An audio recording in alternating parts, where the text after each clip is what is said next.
sure they can be home with their families for Mother's Day, be celebrated, be loved on, but also to bring awareness to the true injustice of money bail and pretrial detention. And this is part of our a tactic in our ongoing strategy to end money bail and pretrial detention. Over 2,800 people sit in Shelby County jails right now, and many of them are held in pretrial detention simply because they cannot afford to pay their bail.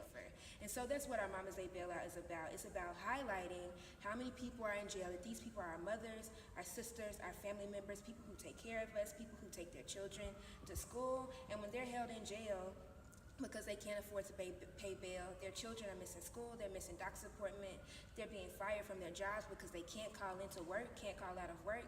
And so what we want to do is actually say, let's move into creating safer communities by investing in our communities. And so for the past month, what we've been doing is really planning. Most of it has been fundraising and raising awareness as we prepare to get the mothers out of jail.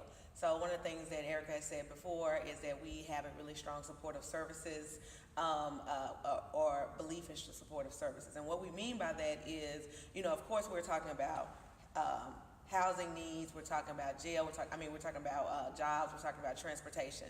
And so we often get asked, like, how do we determine who we bail out of jail? And for us, the decision really comes down to how we can support them. What we found is that in Memphis, we really don't have a lot of supportive services for people that are poor and experiencing any type of financial issues. So I think that's the other important thing, is to change the way we talk about public safety, because the first thing that comes up when we talk to people often is, well, how do you know if they've done this crime or they've been accused of this crime?